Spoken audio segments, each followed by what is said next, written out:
रूस ने अमेरिका को दे डाली चेतावनी। अमेरिका को कहा वह ईरान के खिलाफ कोई भी गलती की तो इसका अंजाम अच्छा नहीं होगा। रूस ने ईरान के खिलाफ इस्राएल की सैन्य कार्रवाई में शामिल होने को लेकर चेतावनी दी और कहा कि ये कदम खतरनाक और नुकसानदेह साबित हो सकता है। रूसी राष्ट्रपति व्लादिमीर पुतिन और उनके चीनी समकक्ष शी जिनपिंग ने ईरान पर इस्राएल के हमलों की निंदा की और सभी पक्षों से राजनयिक समाधान की अपील की। रूस ने गुरुवार को अमेरिका को चेतावनी दी है कि वह ईरान के खिलाफ कोई सैन्य कार्रवाई न करे, क्योंकि अटकलें लगाई जा रही हैं कि अमेरिका इस्राएल के साथ युद्ध में शामिल हो सकता है। समाचार एजेंसी ने बताया है कि रूसी विदेश मंत्रालय की प्रवक्ता मारिया जखारोवा ने कहा है कि हम खास तौर पर वाशिंगटन को चेतावनी देना चाहते हैं कि वे इस स्थिति में कोई सैन्य दखल न दे। उन्होंने कहा कि ऐसा करना बहुत ही खतरनाक कदम होगा, जिसकी पूरी तरह से अनपेक्षित और नुकसानदेह नतीजे हो सकते हैं। इससे पहले रूसी राष्ट्रपति व्लादिमीर पुतिन और चीन के राष्ट्रपति शी जिनपिंग ने ईरान पर इस्राएल के हवाई हमलों की कड़ी निंदा की। दोनों नेताओं ने सभी पक्षों से अपील की है कि वे राजनयिक तरीके से एक विवाद सुलझाएं और युद्ध को रोकें।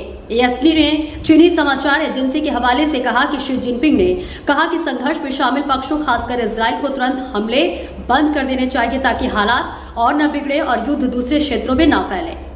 क्रेमलिन के सलाहकार यूरी ओशाको ने पत्रकारों से कहा कि दोनों देशों का नजरिया एक जैसा है। दोनों ने इस्राएल की कार्रवाई की कड़ी निंदा की है। दोनों नेताओं ने ये बात भी मानी है कि पश्चिम एशिया में युद्ध रोकना फिलहाल सबसे बड़ी प्राथमिकता है। सिन्हुआ के मुताबिक शी जिनपिंग ने कहा कि संघर्ष विराम और हमलों को रोकना सबसे जरूरी है। अंतर्राष्ट्रीय विवादों को हल करने का सही तरीका हथियार नहीं, बातचीत है। पुतिन और जिनपिंग की ये बातचीत ऐसे समय में हुई जब पश्चिम एशिया में हालात तेजी से बिगड़ते जा रहे हैं। इस्राएल और ईरान के बीच सैन्य झड़पें लगातार बढ़ रही हैं। इसी तनाव के बीच गुरुवार को ईरान ने जवाबी कार्रवाई में दक्षिणी इस्राएल के सोरोका अस्पताल पर मिसाइल हमला किया। यह हमला बेहद गंभीर माना जा रहा है। वहीं इजरायली सेना ने एक बयान में बताया है कि हमारे कई ठिकानों पर मिसाइलों से हमले हुए। इनमें से एक मिसाइल ने दक्षिणी इजराइल के सबसे बड़े अस्पताल को भी निशाना बनाया।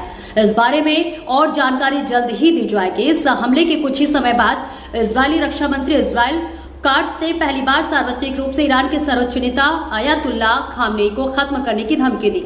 अब तक चले इस संघर्ष के दौरान उनकी ओर से यह सबसे सख्त बयान माना जा रहा है।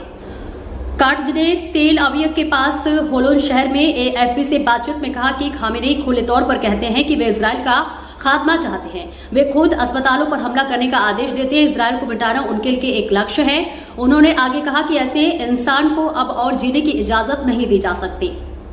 इससे पहले इजराइल ने ईरान के अराक हैवी वाटर रिएक्टर पर एक घातक हवाई हमला किया, जिससे दोनों देशों के बीच चल रहा टकराव अब 7वें दिन भी जारी है और ये अब और भी तेज हो गया है।